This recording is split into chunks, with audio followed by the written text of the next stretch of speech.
Vriende, vanmôre is dit 'n voorreg om u weer te groet met die baie besondere woorde van Halleluja lied 265. Hierdie pragtige woorde sê: Gods volmaakte vrede is 'n stroom gelyk, heerlike verkoking, lieflik, soet en ryk.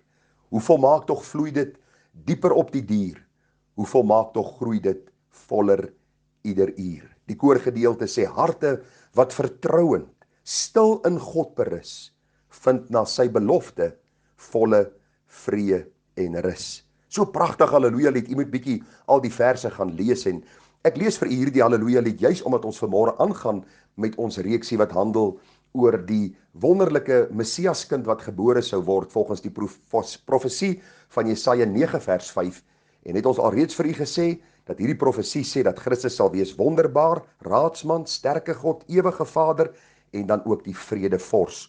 Ons is tans besig om met u te praat oor die gedagte van dat hy die vredevors is. En ek het vir u gesê, vriende, in die eerste plek, dat Christus as vredevors gekom het om aan die verlore sondaar vrede te bring deur sy soendood aan die kruis. Ek het vir u gesê, ons almal is sondaars gebore. Ons elkeen gaan eendag vir ons eie sonde verantwoording moet doen. Ons gaan eendag voor God rekenskap gee van ons lewe. En die Bybel sê vir ons, alleen wanneer ons in die Here Jesus is, wanneer ons deur die geloof sy verlossingswerk ons deel kom maak het, dat ons dan ook sy kinders genoem kan word. En eendag voor God kan staan en sê, Vader, ek staan voor u en ek het vrede, omdat Christus vir my die bewerker was van hierdie vrede, deurdat hy die straf van sonde van my kom wegneem het, deur dit aan die kruis vas te naal. En Vader, dankie dat ek deur die geloof dan aan u kan behoort, omdat Christus dit vir my moontlik gemaak het. Hy alleen is die vredevors. Vriende, geen ander kerk, organisasie, mens, wie ook al kan vrede in die siel bewerk, behalwe die Here Jesus Christus nie. Ons gaan vanmôre by die tweede gedagte uitkom, dat vir hulle wat sy vredes aanbod, deur genade hulle eie gemaak het, met ander woorde, vir hulle wat gered is daar nou blywende vrede, te midde en ten spyte van omstandighede.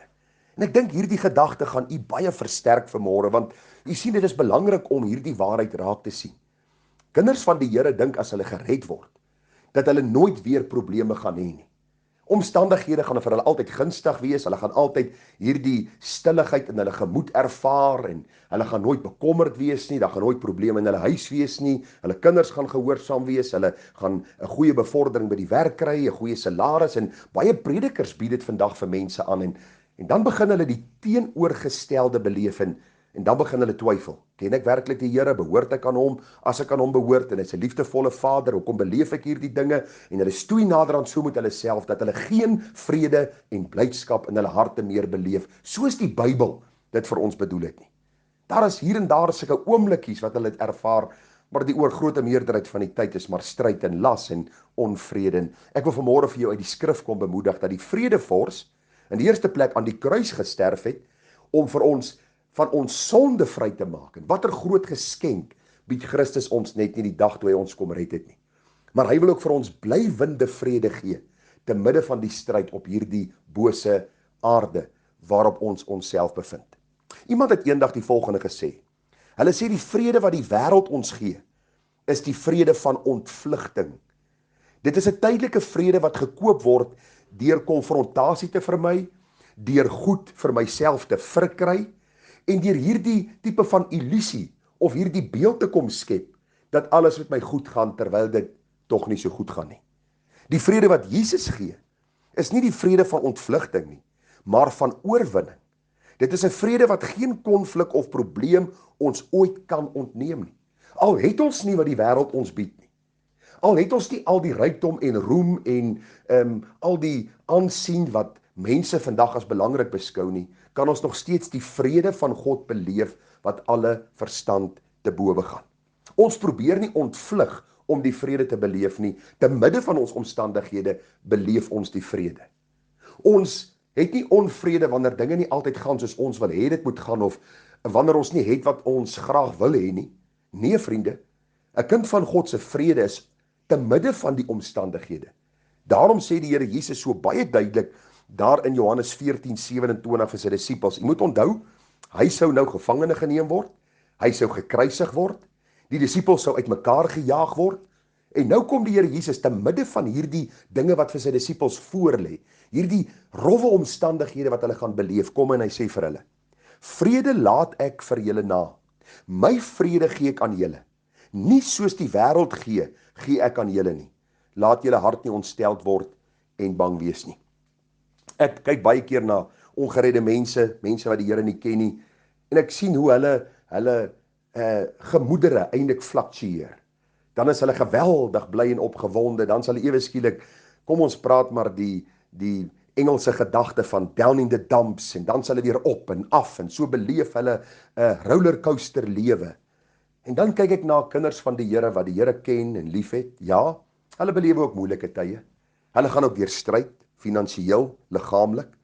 Stoei baie keer met sonde, kinders, familie, vriende, in die buurt waarin hulle bly. Maar jy beleef iets van 'n konstante vrede wat hulle beleef, omdat hulle vrede nie gekoppel is aan die omstandighede nie, maar hulle vrede geanker is in die gewer van vrede, die skepper, die God van hemel en aarde wat in sy seun vir ons verlossing kom bied. Hoor wat staan hier? Hy sê vir sy disippels: Vrede laat ek julle na, my vrede gee ek aan julle. Die Here weet hulle gaan uitmekaar uit gejaag word, hy weet hulle gaan vervolg word, en hy weet dat omtrent elkeen van hulle 'n marteldood gaan sterf, en hy sê nog steeds vir hulle: Laat julle hart nie ontsteld word en bang wees nie. Want die vrede wat ek julle gee, is vrede wat stand hou te midde van die omstandighede. Het u gelees van Abraham in Genesis 22? Die Here stel hom op die proef om sy seun Isak te gaan offer, en wat sê die Bybel? Is Abraham besig om te redeneer met die Here? Vers 3 van Genesis 22 sê: Daarop het Abraham die môre vroeg klaar gemaak en sy esel opgesaal en gaan doen wat God vir hom gesê het. En Romeine 4 leer vir ons die rede waarom Abraham so gehoorsaam was aan die Here. Die Bybel sê hy het nie verswak in sy geloof nie, want hy het vrede en rus in die Here gehad, dat God in beheer is van sy lewe. Die Here gaan nie van my en jou vra om ons kind te offer nie. Ons weet die Bybel is klaar geskryf, en ons kan leer uit die lewe van Abraham hoe sy geloof dan standhoudend was te midde van die groot uitdaging. Maar Abraham het so geglo in God dat selfs in hierdie situasie hy nie in onvrede verval het en in rebellie opgestaan het nie, maar God geglo dat hy 'n waarmaker is van sy woord. Daniël in die leeukin. Ag vriende, onthou u dat toe die koning hierdie brief uitgee dat niemand na 'n ander God mag roep of tot 'n ander God mag bid nie, behalwe sy God wat hy gemaak het nie. In die oomblik as hulle doen, sal in die leeukuil gegooi word. Wat doen Daniël? Die Bybel sê dieselfde dag, toe hierdie gebod uitgevaardig is, toe gaan Daniël in sy kamer en hy maak sy venster oop en hy bid 3 maal op 'n dag. En die Bybel sê, hoor hierso, en hy 3 maal op 'n dag op sy knie geval en gebid en lofprysinge uitgespreek voor sy God, net soos hy tevore gedoen het. Verstaan u? As jy kind van God is, kan jy te midde van jou omstandighede vrede beleef, te midde van die dreigemente, te midde van die verval van die wêreld en die boosheid wat ons tans beleef. Jy sien, as jy vrede met God het, dan ontstig en ontseën nie die omstandig jou nie elke keer nie. Wanneer jy vrede met God het, dan weet jy, my God is die soewereine God, die skepper en heerser van sy heelal, en ek is in sy hand, en wat ook al moet my gebeur, dit gaan my nie net ontseën nie en ontstel, en ek gaan in rebellie opstaan, en ek gaan in hierdie diepe gat van depressie verval nie. Nee, ek gaan die lewe in die oë kyk en weet, omdat hy leef, sien ek kans vir môre. Dawid, dink aan hierdie besondere koning. Hy word gesalf as koning en Saul begin hom vervolg, want op daardie stadium was Saul nog koning, ongehoorsaamheid teenoor God het God sy koningskap weggevat. Saul wil nie erken dat God sy koningskap weggevat het nie.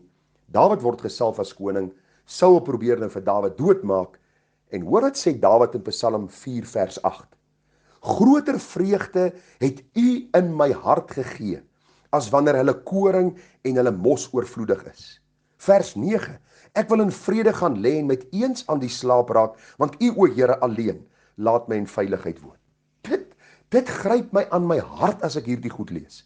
Hierdie man vlug vir Saul en hy sê, luister, ten spyte daarvan is die vrede wat God in my hart gee, groter as wanneer ons 'n rekord oes insamel. Dis groter wanneer ons hierdie oes insamel en die vreugde wat dit bring, wanneer ons sien dit was suksesvol. Die Here se vrede is vir my meer en belangriker en beteken vir my meer as al hierdie aardse rykdom. Hy sê ek gaan lê en ek raak aan die slaap. En ek dink by myself, Saul vervolg hom. Saul wil hom doodmaak. Dawid, hoe kon jy net aan die slaap geraak het? Want hy sê, God se vrede is sy deel. Dit beteken nie, vriende, dat daar nie miskien 'n aand of twee of baie keer tye gaan kom waar ons sukkel om te slaap weens omstandighede, siekte, miskien kwessies waaroor ons bid of waaroor ons bekommerd is nie. Maar ek wil vir u sê, hoe meer ons dit na die Here vat, hoe groter word sy vrede wat alle verstand te bowe gaan. Paulus in die tronk. Jy kan maar gaan lees daar in Handelinge 16 vers 25. Hy en Silas is stikkend geslaan, onskuldig. Stikkend geslaan, gearresteer, in die binneste gevangenis gewerp. Hulle voete is aan blokke vasgemaak. En die Bybel sê omtrent middernag het Paulus en Silas gebid en lofliedere tot eer van God gesing. En die gevangenes het na hulle geluister. Ek wil hê jy moet let op hierdie woorde. In die moeilikste van omstandighede sing hulle lofliedere en hulle bid en die gevangenes luister na hulle. Ek wil vanmôre vir jou sê, as jy kind van God is, kyk die wêreld na jou. Hoe hanteer jy moeilike situasies? Hoe hanteer jy die uitdagings in Suid-Afrika wat ons tans beleef? Hoe leef jy te midde van al hierdie uitdagings? Is jy net soos die wêreld, kla, murmureer, is opstandig, blameer amper die Here vir alles, of is jy daardie een wat sê, ek vind my rus in Jesus. Hierdie diep, vermoeide siel van my, vind rus en vrede in hom, al is die omstandighede hoe duister rondom my. Onthou, ander kyk na jou, sodat jy ook kan leer om Christus te eer, en dan sy vrede uit te leef, te midde van 'n bose wêreld. 'n Laaste ou versie wat ek vir u wil gee, kom daar uit Johannes 16:33. Dit het ek vir julle gesê, dat julle my vrede kan hê, in die wêreld sal julle verdrukking hê, maar hou goeie moed, ek het die wêreld oorwin. Luister, in die wêreld sal ons verdrukking hê. Die Here sê vir ons dit vooruit, dat dit nie vir ons 'n verrassing sal wees nie, dat ons nie onkant of onverhoeds daardeur betrap sal word nie, maar hy sê, te midde daarvan sal julle in my vrede hê. Waarom? Want ek het die wêreld oorwin. Omdat Christus alreeds oorwin het, sal ons ook oorwin, en in hierdie stryd, en in hierdie pad na die volmaakte, wanneer ons hom in sy heerlikheid sien, vriende, kan ons vrede beleef. Romeine 15:13. En mag die God van die hoop julle vervul met alle blydskap en vrede deur die geloof, dat julle oorvloedig kan wees in die hoop, deur die krag van die Heilige Gees. Daarom pleit ek by jou, dat jy in hierdie môre vas sal staan, in hierdie kosbare vrede van die vredevors, wat hy alleen kan bring, te midde van omstandighede. En onthou, halleluja, die 265, lees hom, daar die koorgedeelte net weer. Harte wat vertrouend, stil in God berus, vind na sy belofte volle vrede en rus. Groete vir u, mooi dag verder, tada.